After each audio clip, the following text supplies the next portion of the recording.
Welcome to Love Lies Chronicles. Support the channel by liking, commenting, and subscribing. I promise even more interesting stories. I should have known something was wrong when no one said, "Happy birthday." I walked into the house expecting a small celebration, nothing big. Just the usual. A quiet dinner, maybe a cake, my wife teasing me about getting older, my brother cracking a lame joke. The kind of ritual that made you feel like even the smallest version of you was still worth noticing. But instead, the house was too quiet.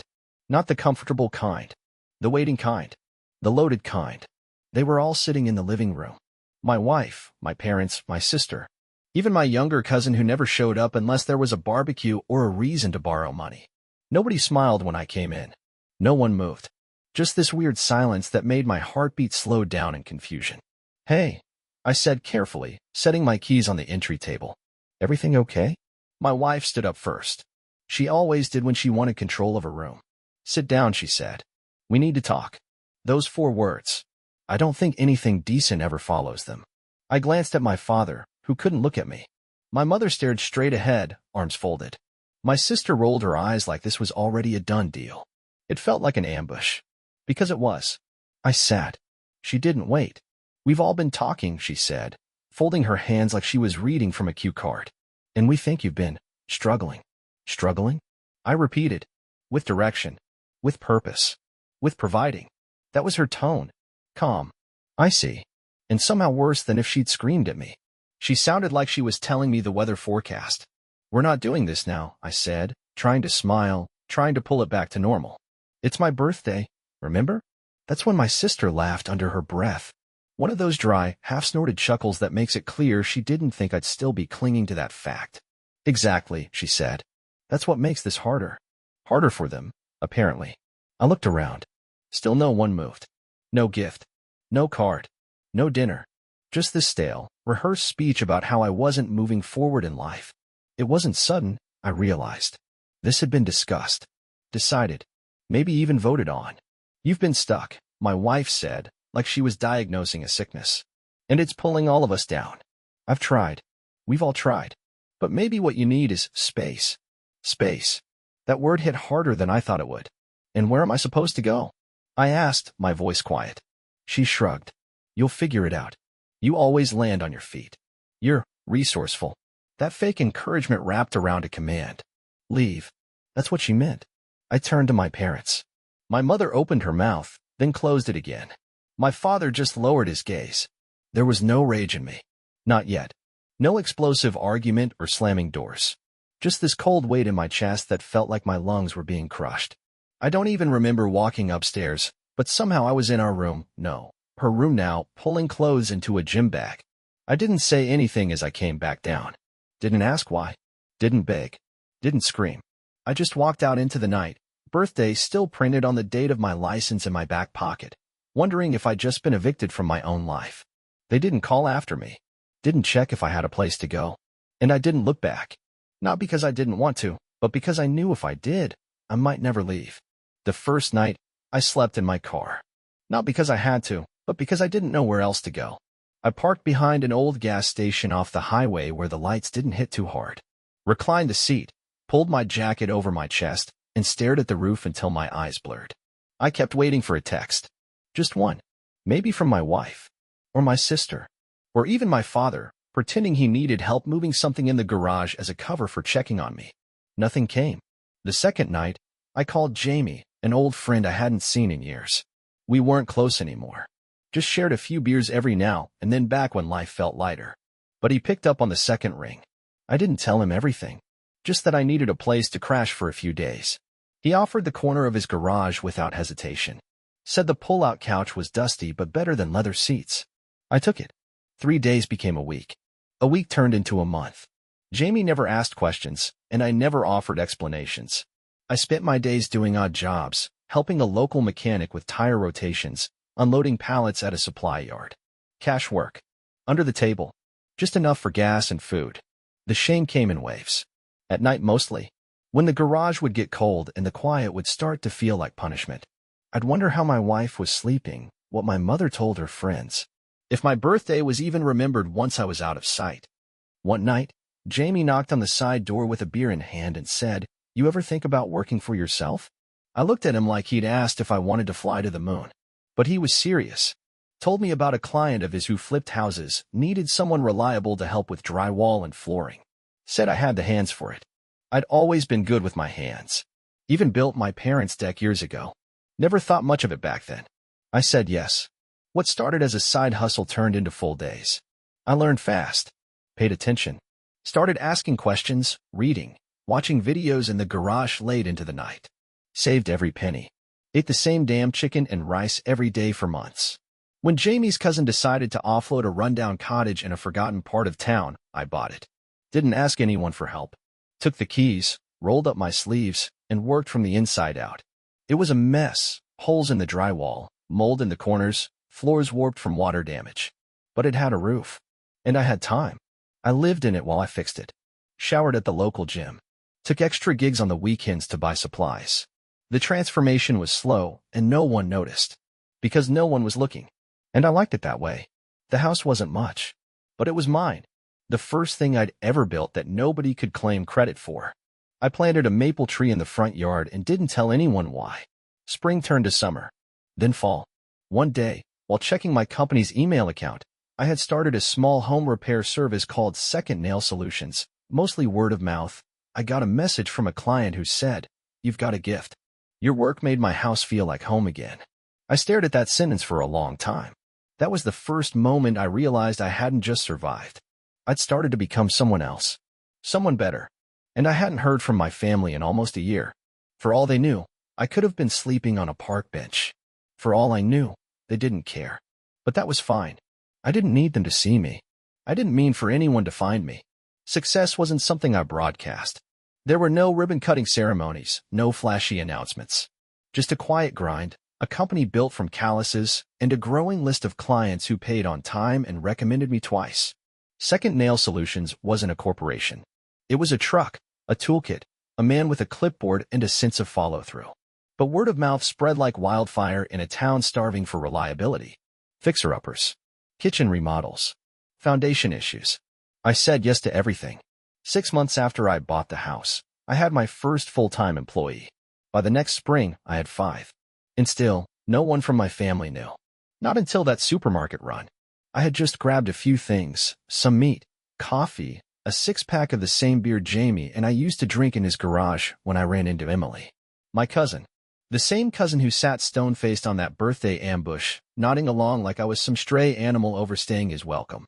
I almost didn't recognize her. She still wore that same expensive perfume. The kind you could smell 2 miles over. "Oh my God," she said, blinking like I was a ghost. "Nathan?" I forced a smile. "Hey." Her eyes scanned me up and down. I wasn't dressed fancy, just a clean work shirt with my company logo stitched on the chest, but I guess it was enough to tip her off. I looked established. Different. Definitely not sleeping in anyone's garage anymore. "Wow, you look good," she said, like it surprised her. We made small talk. She asked what I'd been up to. I gave vague answers. Said work was steady. Life was peaceful. That was all she needed to hear. By the next day, my mother was calling me. Her number flashed across my screen like some ancient relic I never thought I'd see again. I didn't answer. But then came the texts. 1 from my father. 2 from my sister. A photo from my wife of our old dining table. "Remember this? We should have a dinner again soon." And just like that, they were back. A week later, I got a call from Emily inviting me to a family lunch. Nothing formal, just a get-together. Said everyone would be there. Said they missed me. I went. Curiosity, I guess. Or maybe I needed to see their faces. To see if they remembered what they did. It was cordial. Too cordial. My mother hugged me like I'd just come back from war. My father said he always knew I'd land on my feet. My sister asked if I still liked lemon meringue pie. And my wife, she just smiled. Wore that practiced expression she always used at church or in front of people who mattered. She touched my arm, laughed too hard at nothing, leaned in and whispered, "You know this is your home, right? What's yours is ours." That was the first time I heard it. Family property. She said it so casually, like she'd been waiting to say it all along. Later that week, I got a call from my brother-in-law. Wanted to know if I needed help expanding the business. Said we should sit down and discuss future strategy, for the family. I said I'd think about it. Instead, I poured a drink and watched the sunset from the porch of the house they'd all forgotten existed. They didn't miss me. They missed the idea of me. The story they could now rewrite with themselves in it. The man they threw out was gone. But the man who replaced him? He was watching, listening, planning. I didn't tell them much, just enough to keep them comfortable. I let them think I was flattered by the sudden attention, surprised but grateful to be welcomed back. I brought a bottle of wine to my parents' house for Sunday dinner. I nodded when they floated ideas about how we can all build this together. I even smiled when my sister said, "It feels like we're a real family again." But inside, I was taking notes. Quietly, precisely. They didn't realize I recorded things now. Not for fun. Not out of spite. But because I learned the hard way, when people try to rewrite history, it helps to have receipts. At dinner one night, I set my phone on the table with the screen dark and the mic live. Just a precaution. That night, they really performed. My wife led the conversation with that practiced warmth. Nathan built his company from nothing, but it's all thanks to the foundation we gave him. This house, this family, it made him who he is. My mother chimed in, "It's part of our legacy now." The Wilkins name, this is our legacy company. Legacy. They had a word for it now. A way to package it. My father even said, "We should talk about estate planning. That new place he bought, it sits on what used to be Grandpa's hunting routes, doesn't it? Maybe we can get it included in the extended family land listing." That was the moment my stomach turned. They weren't just rewriting my story. They were trying to reclaim it. The next week, I confirmed what I feared. I contacted a paralegal I knew from a client job, asked if she could check on any public land or inheritance filings. A few days later, she sent me copies of county clerk requests. My name, my property, listed in a request titled, Family Ancestral Registry, Wilkins Holdings, filed by my sister, co-signed by my wife. They were literally trying to tie my house, the one I bought with my own scraped-together money, to a family trust they'd never once mentioned before. They'd listed it as a historic estate asset. I didn't confront them. I just saved the documents, dated them, filed the emails, labeled the audio recordings. Then came the social posts. Screenshots started rolling in from friends who still followed my wife on social media. Pictures of my home, from angles I never gave her. Captions like, "Hard work pays off. So proud of our family property and all we're building together." Family property, again in all caps. She made a whole highlight reel of the interior renovations I'd done myself, tagging it with #WilkinsEstate and #FamilyFirst. Like I didn't remember the look in her eyes the night she told me to leave. Like she thought success erased everything before it. I didn't comment, didn't like, didn't block. I just documented. Because that's what this had become, a case file. A trail of carefully packaged lies, wrapped in soft voices and fake embraces. They thought I was back in the fold. They thought I was theirs again. What they didn't realize is, I was done being part of anyone else's story. And the man they cast out? He was about to burn the script they tried to rewrite. They invited me to another dinner. This one was bigger planned, printed invitations and everything. My mother called it a family vision evening. Said it was time to talk future investments. Said they were so proud of what I'd built, and it was time we locked arms as a family to protect it. I knew what it really was, a claim. They thought I was finally softened enough to hand over a piece of what I'd earned. A stake in the company. A seat at the table. They didn't realize they were walking into a farewell party they hadn't planned. I arrived early, shook hands, poured drinks, complimented the decor.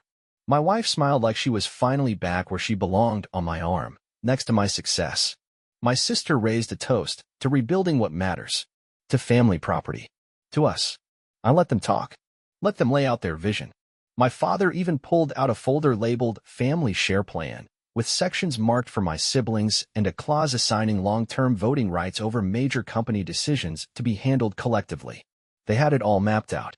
That's when I stood. "Before we move forward," I said, "there's something I want to share." I reached into my coat pocket and pulled out an envelope. Inside were printed documents. Real ones, not dreams. "The company," I said slowly, "is no longer in my name. It belongs to a trust." I passed the papers around. They looked confused, then stunned. "It's an irrevocable trust," I continued, voice even. "Filed 3 months ago. Structured for protection. No one in this room is listed as a beneficiary. Not even me. It's owned and managed independently for the company's future operations. Nobody touches it. Not even blood." Silence. My sister flipped through the documents like she was searching for a typo. My father leaned back, jaw tight. My mother blinked like she couldn't process it. Then came my wife's voice, low, defensive.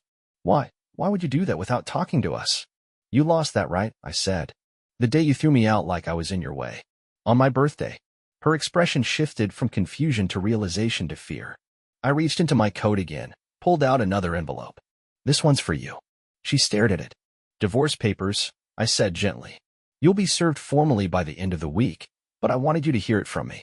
This was over a long time ago. You just didn't know it. You're serious? She whispered, almost laughing like it was a joke. I nodded. Completely. I looked around the room. At every face that once told me I was a burden. Every voice that stayed quiet when I was thrown out. Every hand that now tried to reach into something they didn't help build. I came tonight to say thank you, I said, grabbing my coat. That night, the night you all decided I wasn't enough, might have been the best thing that ever happened to me. No one moved. No one said a word as I walked to the door. I paused once, not to look back, but to breathe it in.